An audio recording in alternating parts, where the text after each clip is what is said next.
اعوذ باللہ من الشیطان الرجیم بسم اللہ الرحمن الرحیم الم تر کیف فعل ربک باصحاب الفیل الم یجعل کیدہم فی تضلیل وارسل علیہم طیرا ابابیل صدق اللہ العظیم وصدق رسولہ النبی الکریم صلی اللہ علیہ وآلہ وسلم۔ آج کل جیسے کہ chief justice of Pakistan Gulzar Ahmed صاحب نے ایک فیصلہ کیا مدینہ مسجد کے بارے میں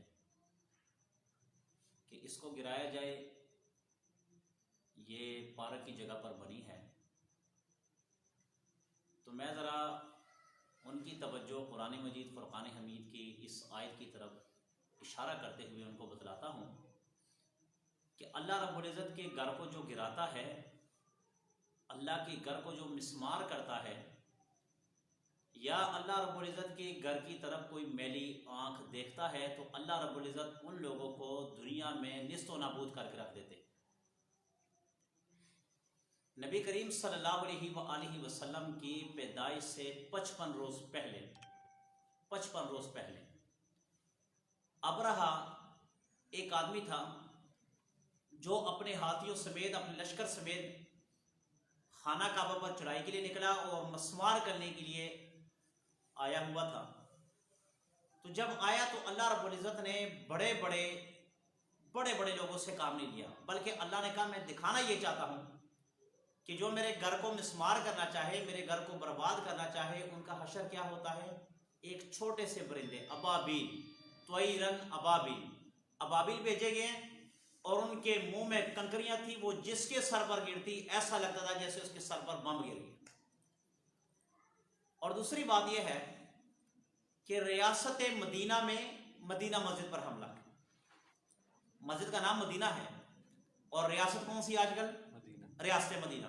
ریاست مدینہ میں مدینہ پر حملہ، واہ سبحان اللہ۔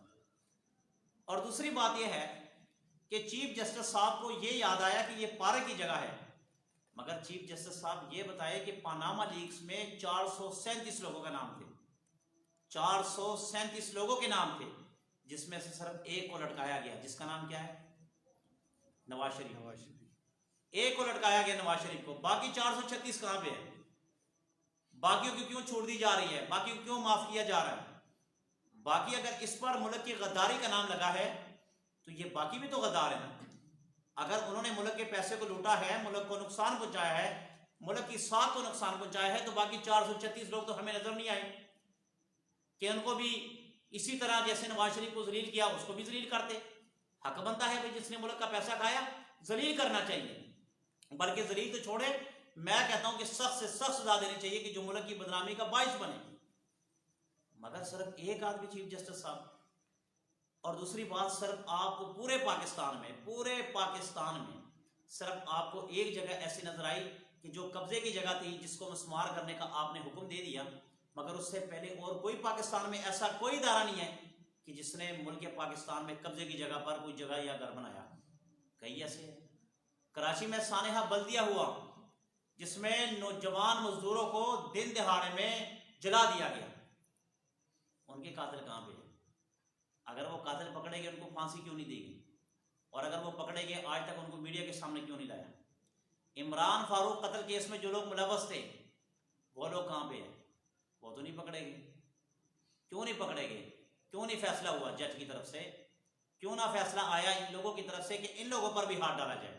ہم یہ نہیں کہتے کہ ہمیں معافی دی جائے، نہیں، سب کو ایک تکڑی میں رکھ کر برابری انصاف کی جائے، ایک انصاف۔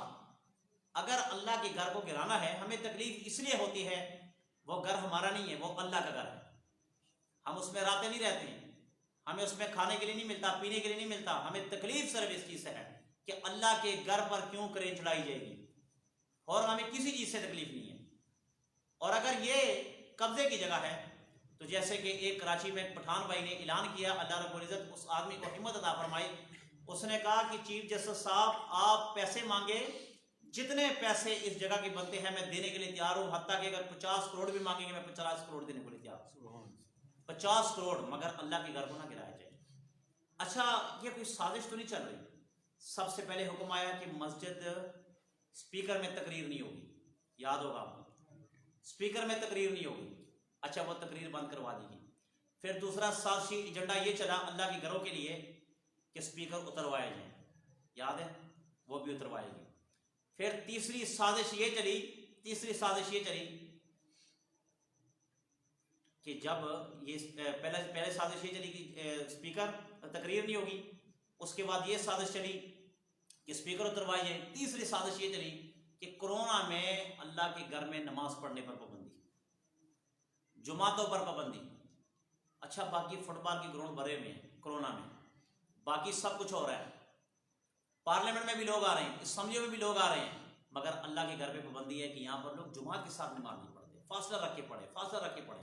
کرونا ہوتا ہے. خدا کے بندو اللہ کے گھر میں آؤ گے تو اللہ شفا عطا فرمائیں گے، اللہ کے گھر میں آؤ گے بیماریوں سے بچو گے. مگر ہمارے اللہ کے گھر پر یہ پابندیاں، یہ سازش تو نہیں ہو رہی اللہ کے گھروں کے ساتھ. کہیں مغرب کو تو نہیں خوش کیا جا رہا، کہیں غیروں کو تو نہیں خوش کیا جا رہا. آج کی ویڈیو تنقید برائے تنقید نہیں ہے، بلکہ صرف اصلاحی باتیں کر رہا ہوں. صرف ایک جیسے کہ کسی کو پڑھا ہوا سبق بھول جاتا ہے، صرف اس کو سبق یاد کروانے کے لیے یہ باتیں میں کر رہا ہوں کہ چیف جسٹس صاحب شاید آپ کی نظر سے یہ بات آگے نہ گزری ہو یا گزری ہو، شاید بھول گئے ہوں. ہم بھی بعض دفعہ بھول جاتے ہیں، ہم نے مسئلے پڑھے ہوتے ہیں، قرآن کی آیت پڑھی ہوتی ہے، ہم بھول جاتے ہیں.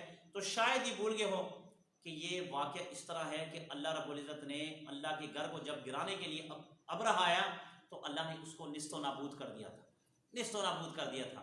تو خدا را اس فیصلے پر نظر ثانی کرے، بلکہ نظر ثانی کیا کرے، اس فیصلے کو چھوڑے. اگر یہ پارک کی جگہ ہے، جیسے آپ کہتے ہیں کہ ہم آپ کو متبادل جگہ دیتے ہیں مسجد کے لیے، تو آپ ایسا کیوں نہ کر لیتے ہیں کہ آپ پارک کے لیے متبادل جگہ دے